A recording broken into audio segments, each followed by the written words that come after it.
Okay, is that, no? That's on. Great. So our next speaker is Michael Flatte from the University of Iowa, and he'll talk about spin coherence in 2D materials.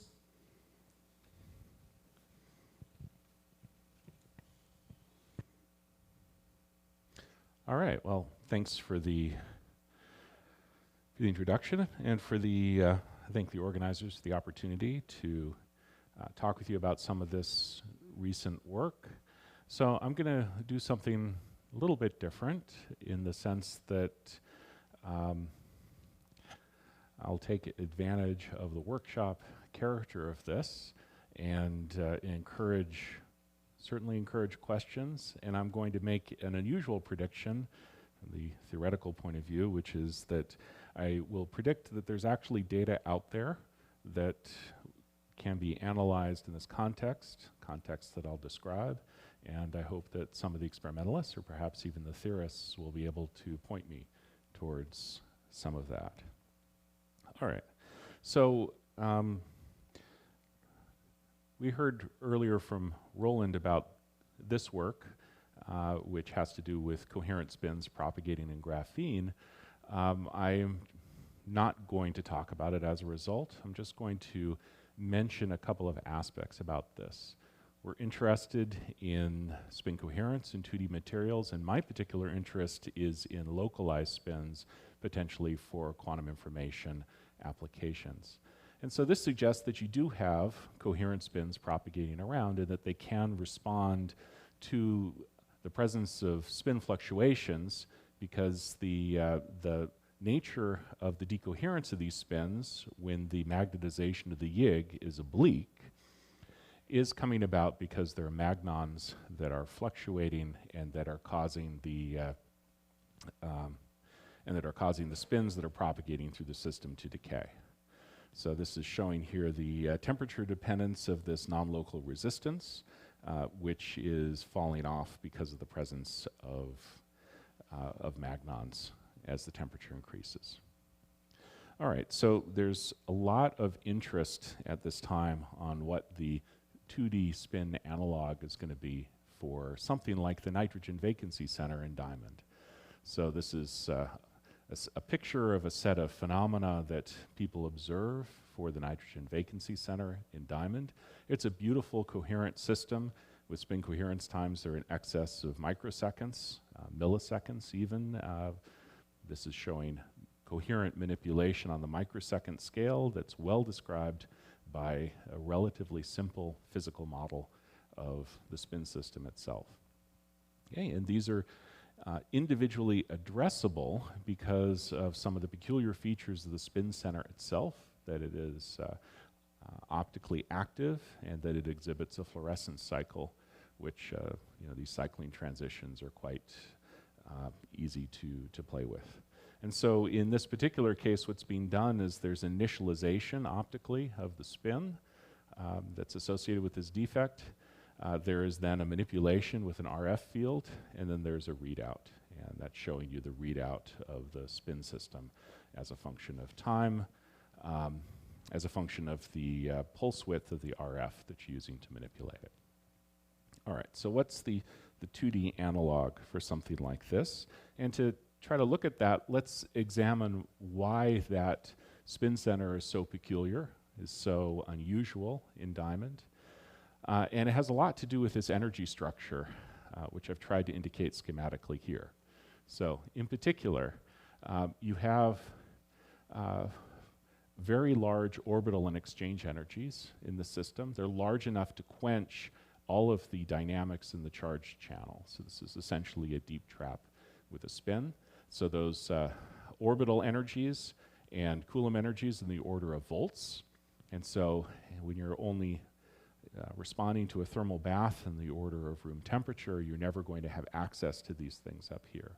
So you have these dilute-free spins. So then what are the mechanisms for the spin decoherence of this?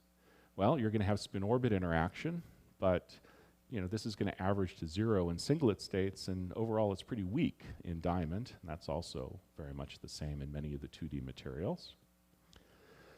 You also have a dilution in this electronic ensemble, so the localized spins that are around are reasonably far away. You can have scattering from other excitations that will give you decoherence, but you have a relatively high formation energy for other defects. They're pretty dilute. These include things like individual nitrogen, surface spins, and so on. And you also have relatively weak electron-nuclear interactions because you have few nuclei. So all of this comes together to give you this favorable situation. And so then this condition over here is such that these things are well gapped, but you still have this possibility of manipulating the spin without changing the charge character. And so the system is coherently responsive to fields on the order of micro-eV at room temperature. So these include hyperfine, potentially spin orbit, Zeeman and dipolar fields, all of which have been detected in one way or another at room temperature using these kinds of localized spins. Okay, so how would we see some similar coherent moments in 2D materials? And I'm going to try to outline kind of a pathway that doesn't involve finding a magical defect that has exactly the same optical properties as the NV center. I'm going to take you on a journey looking at some other defects that people see at room temperature that are coherent. To begin with, let's look at the most classical, canonical, well, not really classical, but the most canonical semiconductor device there is, which is the silicon MOSFET. Okay, so silicon MOSFET, we think we understand and like this thing very much. We've also heard about radiation damage. This is what happens when you irradiate a silicon MOSFET. So, and you look at the gate leakage. So just to give you some framework here, the source and the drain are tied together for this transistor. The gate is about 30 millivolts different from it. There's a 3 nanometer thick silicon oxide insulator. It's a planar MOSFET. And this blue line over here is the gate leakage that you see before you irradiate the device. And then after you irradiate the device, you see these features here, which are known to be associated with dangling bonds of silicon. So they're actually very much like the same kind of dangling bonds you've seen in graphene in terms of what is present. So this is at the silicon-silicon oxide interface. You see 3 features here at finite field, positive and negative, and 1 at 0 field. And what's being looked at here is the current, and there is an RF on. So the RF frequency is 151 megahertz. And this here is electron spin resonance, positive and negative field. But this here is not resonant at all. And in fact, if you turn the RF off, what you find is that goes away. And to show you that, here's another system. This is silicon nitride, again, 3 nanometer thick. So here's ESR detected with electric current, so it's electrically detected magnetic resonance. This is with the RF on in the red, and this is with the RF off in the blue. So this feature here is a zero field feature that you see without any AC field at all, and is a direct indication of the spin properties of this defect. And this is coming from spin blockade, room temperature spin blockade. It's quite generic. This is probably about 10 spins that you're seeing there. You can calculate the properties of this. So the red here is experiment. The black here is our theoretical calculation for the EDMR and also the near zero field feature, including the little bump in there. And this is just associated with the transport through these spin states and how they respond in the presence of relatively small magnetic fields. Okay, so the field scale here, again, is millitesla, and we're looking at something at room temperature. So it's entirely a coherent effect. Okay, and just as an aside, I'll point out that these kinds of structures, there's a PIN diode structure that's currently being used by JPL as a very sensitive magnetic field sensor, because you do not need the optical approach that you would have with the NV center to read things out. So it's an all electrical readout of very small magnetic fields. Okay, so these things in principle should be there in the 2D materials. They should be observable. And now I want to tell you a little bit about the theory behind this and what's causing these effects. Okay, so let's take a look at coherent dynamics in this regime where you have large orbital and exchange energy splittings, but localized states. Okay, so I'm going to draw a diagram here. This is an energy scale. I'm going to give you a thermal energy scale that's indicated by the red here. So everything below is going to be full, everything above is going to be empty. And I'm going to point out to begin with two states. There's a state that is deep within the full state area, so that's a trap.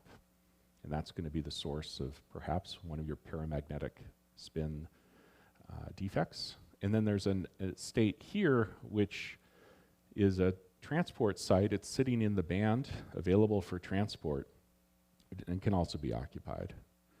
Okay, and now separated from this trap state down here is an empty state that's sitting up in that transport range. So that's the doubly occupied state, for example. And now let's see what's going to happen when we start moving carriers through. Okay, so let's put a spin in that trap state. So it's not going to change its occupation. That state is filled always. And then let's put another indication here of the orientation of this empty state. Okay, so this is pointing spin up. That means the empty state has to be correlated with it and pointing spin down. And then we bring in a carrier to do this transport sequence, going to go from left to right, and it sits in the transport site and wishes to move over onto that empty site. So this is a configuration in which you have bottlenecks where the carriers are going to go through a very small number of pathways. Again, similar to what you see in those trap states that are generated at the oxide layer for a MOSFET. Okay, so now let's move that spin over. Well, it can't go over into that site because it's oriented in the wrong direction, and so that's not possible. If it were oriented spin down, then it would be perfectly possible for it to move through. And so the carrier can move through that bottleneck if the two spins are in a singlet configuration. If they are oriented in triplet configuration, they're stuck. They're stuck unless that spin has an opportunity to back up, move around, scramble with the system. But if you have a bias on it, like you will typically do in these kinds of gating situations, then it really can't back up. Once it gets there, it's stuck, and it has to move through before more current can go. All right, so what happens in many situations with this? Well, first off, you have a hyperfine field around that's typically the order of a couple millitesla, and that hyperfine field is inhomogeneous and will cause the spins that are in these two different locations to precess. They will reorient relative to each other, and as a result, move from the triplet to the singlet configuration and allow transport to go through. So that promotes transport in the system. Now, if I apply a field that's comparable to the hyperfine field or larger, then the precession is quenched, and it's not so easy for the spin to move through, so that applied field is going to reduce the hopping and give me a substantial magnetoresistance. Okay, so see how the process is going on here. The Zeeman energies associated with these fields are all very, very small compared to the thermal energy. They're 4 orders of magnitude smaller than the thermal energy, but it doesn't matter because what they're doing is reconfiguring a spin which cannot change via a charge excitation because the charge channel is completely quenched for the excitation going up there. Okay, so this shows up in transport. This shows up in various chemical reactions. There are an assortment of chemical reactions that have very strong magnetic field responses at room temperature. And it also shows up in various dynamical processes, including changing transition selection rules. Okay, and this is something that you may have seen in another context, although not at such a high temperature. This is something that you can see in a double quantum dot system. Here's an example from about 15 years ago with gate-defined double quantum dots, where a singlet configuration is prepared in the system, and then the two spins are separated.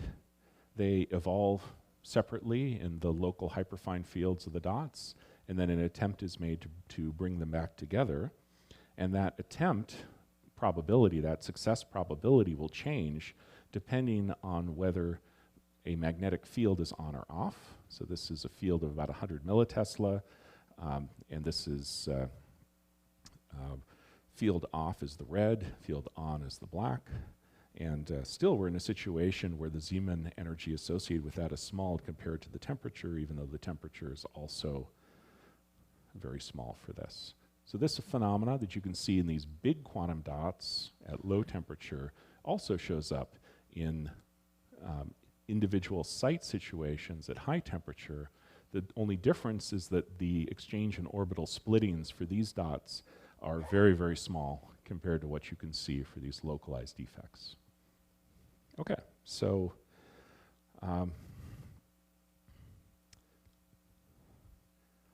look for them.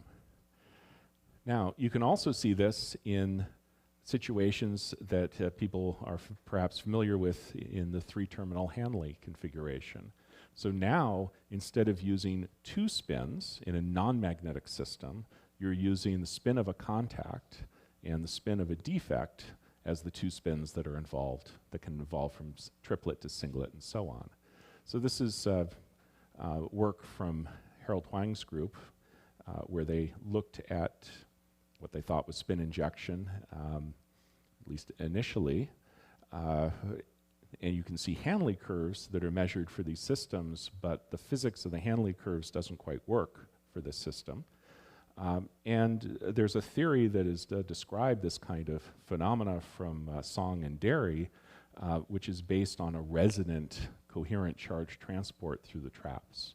But it turns out you don't actually need coherent charge transport through these traps. You can have completely incoherent charge transport through these, and you still get the same kind of features. You get these fake Hanley curves that are associated with the spin coherence time of the defect in the junction.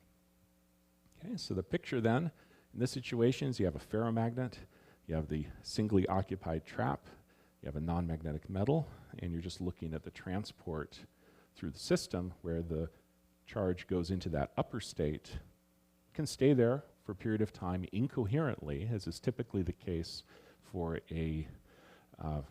for transport through one of these defects, and then proceed through the junction into the normal metal. So we can look again at the spin correlations to see how this system is going to work. I think you can see the kind of experiments that I'm going to propose that people do, where instead of looking at the non-magnetic system, perhaps you do a spin injection kind of experiment or a spin transport experiment through a 2D material sitting here with a localized defect. All right, so if you put a carrier into this upper state that is accessible, which has to be oriented anti-parallel to the trap state down here, then that's fine. But the image that you might have if you did a coherent kind of analysis is not quite right, because the energy splitting here is actually from the Coulomb interaction. So the correct picture is that these two spins should be at the same energy, sitting there, and then one of the two can hop out. And it doesn't really tell you which will hop out. You don't know, 50-50. But if the spin up electron moves through, turning the system to its original configuration, that's fine. But you also have the possibility that the spin down electron moves through, and then the system moves into a triplet bottleneck. Okay, and now in this situation, the upper state is oriented anti-parallel to the ferromagnet. And so if this is 100% spin polarized, you can't move through. So this is a signal whose size will depend on the spin polarization of the ferromagnet. So it's perfectly fine if it's not 100% spin polarized. You just reduce the size of the signal linearly. Sort of as a comment, this is the dynamical polarization effect that you're getting. It's related indirectly to an electrically driven Overhauser effect. and it's all electrical cooling of a single spin to 0 temperature. Okay, so then you can release that bottleneck in the presence of a applied field, magnetic field, which will cause the system to precess, and that opens up the orientation of the upper state, allowing you to transport through. Same thing will happen with a hyperfine field. Same thing will happen with an exchange field from other spins. They'll all change the dynamics of that bottleneck, change the residence time that you'll have for spin in there, and therefore change the current. The sensitivity here is limited by the spin coherence time of the defect. All right, and so you can then calculate these kinds of curves, which is a nice feature. But sort of as the last thing I'd like to describe before I get to questions that I hope there will be, turns out you can expand this to look at local exchange interactions in the surface. So now let's imagine that you have, as your contact, a spin polarized STM tip. Okay. And you have some substrate, which is a source of carriers. You have sites that will allow you to accept carriers, and then from there, they will hop into the tip. So this is unpolarized down here, but once a carrier moves on to one of these sites, you have a spin that's localized, and then that spin will either be able to hop out to the tip or not, depending on its relative orientation. So a triplet configuration like this is a bottleneck. Singlet configuration is open.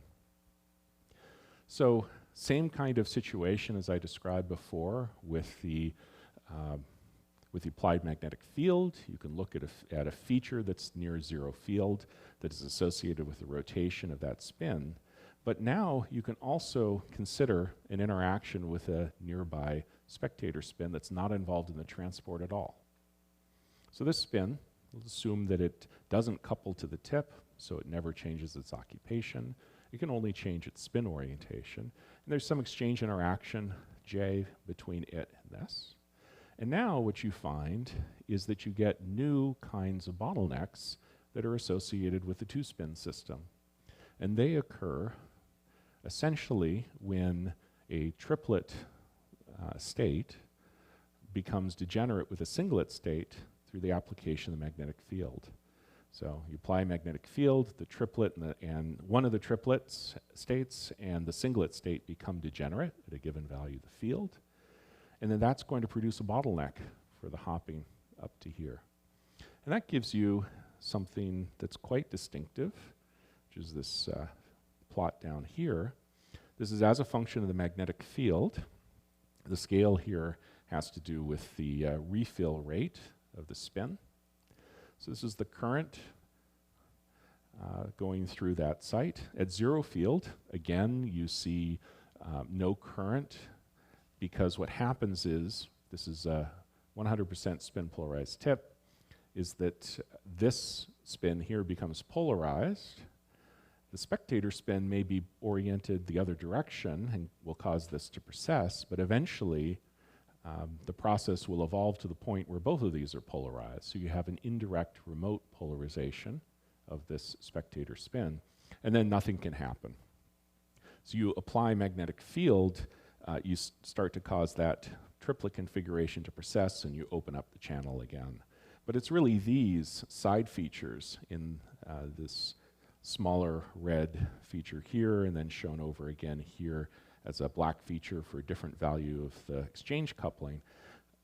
These are the features that are new, very new, and they show you that you get a bottleneck between the triplet and the singlet configuration, and you get a 1/3 reduction in the current.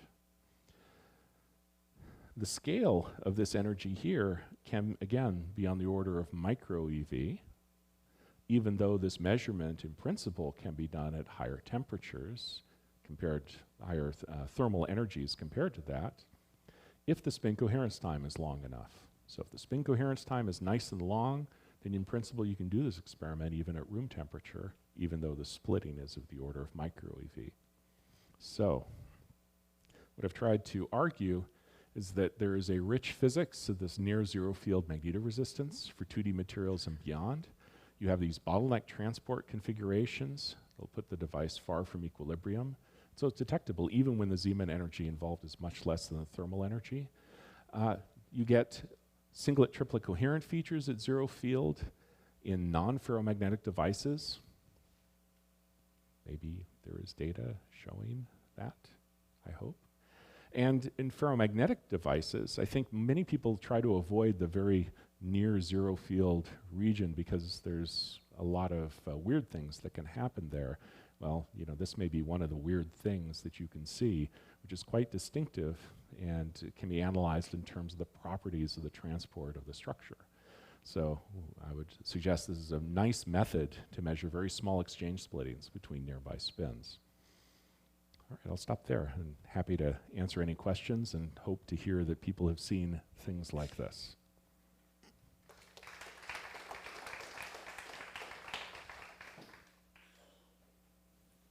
Questions? So did you see in